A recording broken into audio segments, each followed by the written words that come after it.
YouTube pipe community. It's Jeff here with Texas Tobacco Time. You can see I have my favorite Philadelphia Phillies shirt. I live here in Houston, but was born in Virginia, raised in Philadelphia. So I got this retro Phillies shirt. But anyway, listen, wanted to leave this video. I left my introductory video a few days ago, and I got a lot of great welcomes from the YouTube pipe community. So thank you very much, and it's great to be in this community. I can tell you what, the community is full of great people. So just to kind of tell you a little bit about myself, I actually have another channel on YouTube and have a decent amount of subscribers. I just started about a year or two ago.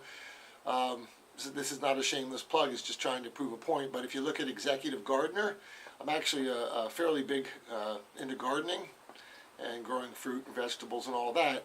And I tell you that not for you to subscribe to my channel, because many of you may not garden, some may garden. I enjoy doing it to get rid of the stress of corporate life and all that. But I've been in that community for about a year and a half and have grown subscribers, and I make videos about planting things and growing and eating healthy food.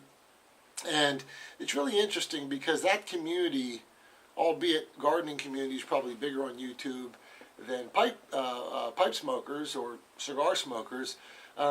It's a different type of feel, a different type of comments that you get from people from those communities. So typically when I post a video, someone's either correcting me about how to correctly do worm composting, or you didn't plant deep enough, or you should do this or do that, as opposed to just saying, welcome to the community, glad to have you here. Because in gardening, there really is no right way or wrong way. And that's what I like about the YouTube pipe community.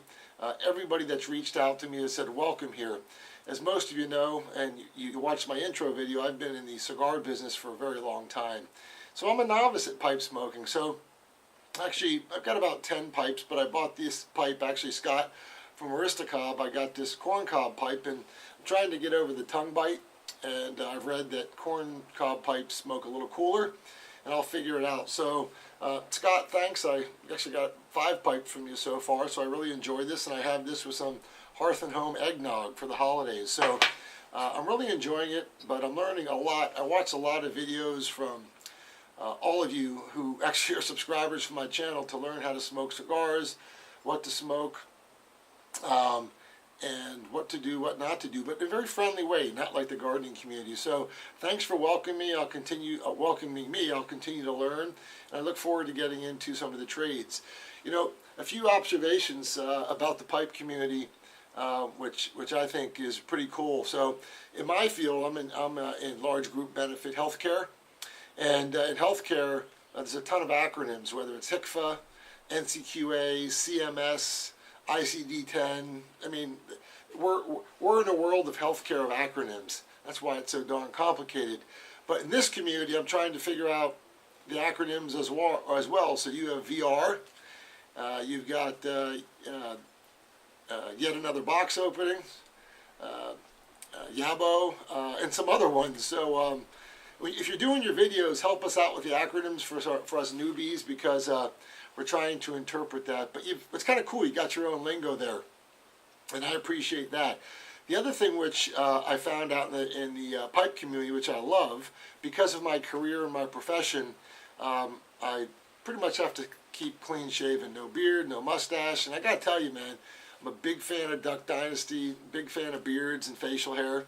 As most of you know, I ride a Harley Davidson. Most of the guys I ride with have facial hair, but you know, I just can't do it in my profession. But so I'm enjoying watching everybody with the full beards and all that great stuff. So take a look at this. I actually did a a Photoshop of what this face would look like with a beard. Take a look. Let me know what you think.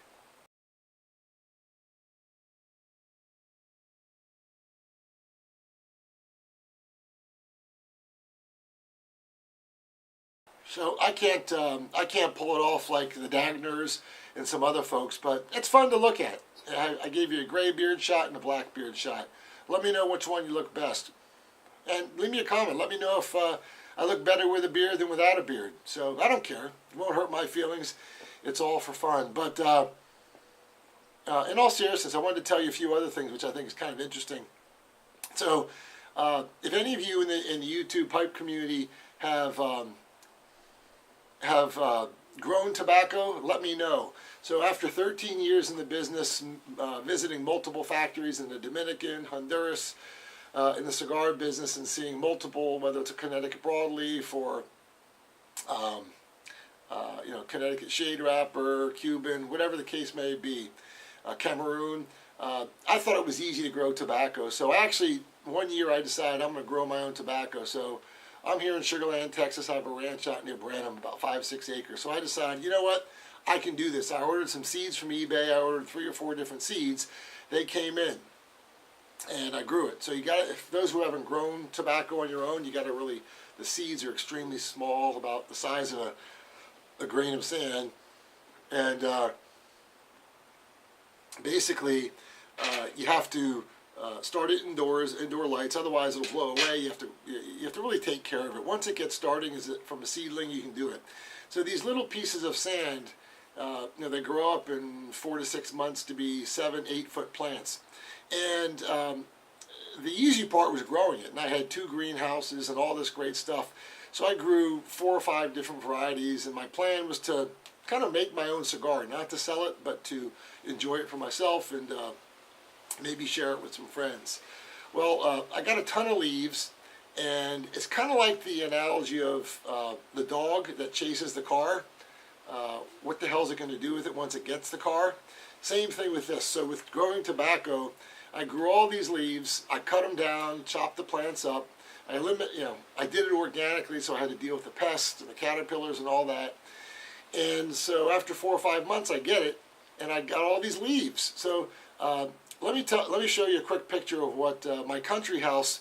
Of course, you have to dry the leaves. I didn't have any place to hang up the leaves and dry the leaves here at my country house. So I actually didn't tell my wife, but I strung the leaves up across my country house dining room and living room with a clothesline. Take a look at a few of these pictures. This will show you what it looks like.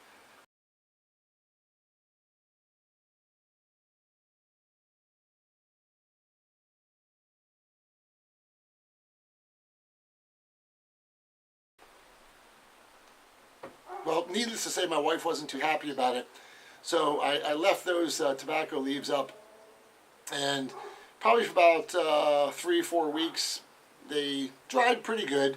I took them down from the clothesline. I cleaned the whole place up, took the clothesline down, and then what I did was I put it into, I got a bunch of coolers. I actually converted, on eBay, I bought some coolers. I converted it, and I wet them appropriately and stacked them into coolers. So obviously, as you know, tobacco leaves have a high degree of ammonia in them, and you have to stack them, heat them, and get the ammonia out of them. Well, long story short is after 1 or 2 months of doing this, I just freaking gave up. Again, it's like the dog that chased the car. I just figured, you know what, from a cigar perspective, it's easier for me to pay $5 to $10 and spend all this time and waste it. So if you haven't done it and you've got a little bit of land, I encourage you to try growing tobacco. Go on eBay. You can find all, Burley, Virginia, I grew all that stuff. And the easy part's growing it. It's the drying and the fermenting and all of that has to go with it. Now, what I may do is, because after I dried and fermented it, the other hard part is you got to find a roller and do all that type of stuff and cut it and so forth. But I may actually try it for cigar tobacco, because cigar tobacco, you don't need to keep a whole leaf, and the whole leaf, the binder and the filler like a cigar. So I may try it. So do me a favor, as a video response to me, if anybody has grown their own tobacco for your own pipe tobacco, can you tell me how you did it? And what's the process that's different than doing it for cigars versus doing it for pipe tobacco, and did you put any seasoning or flavoring in? So give me a video response to that. But it wasn't easy for me, certainly, and it was much cheaper to do that. So anyway, that's my quick story, and I'll look for your responses about whether you've grown tobacco. It's pretty fun to do, and for those that don't know, the tobacco plant is kind of in the same family as tomato plants. So where you can grow tomatoes, you can grow tobacco, but you're going to need 4 to 6 months. So you probably need to be in zone 6, 7, 8, 9, or 10 to be able to grow it and have enough time for the plant to fully mature. So that's that. So anyway, that's a quick episode, and Scott from Aristocob. I'm enjoying this pipe. I'm learning how to smoke this pipe, and I really like this eggnog, Hearth and Home eggnog. It's extremely enjoyable. But anyway, thanks for accepting me into the YouTube pipe community, and I'll continue to watch your videos, be an active member of the community, and continue to share my stories with you. Hope everybody has a great week.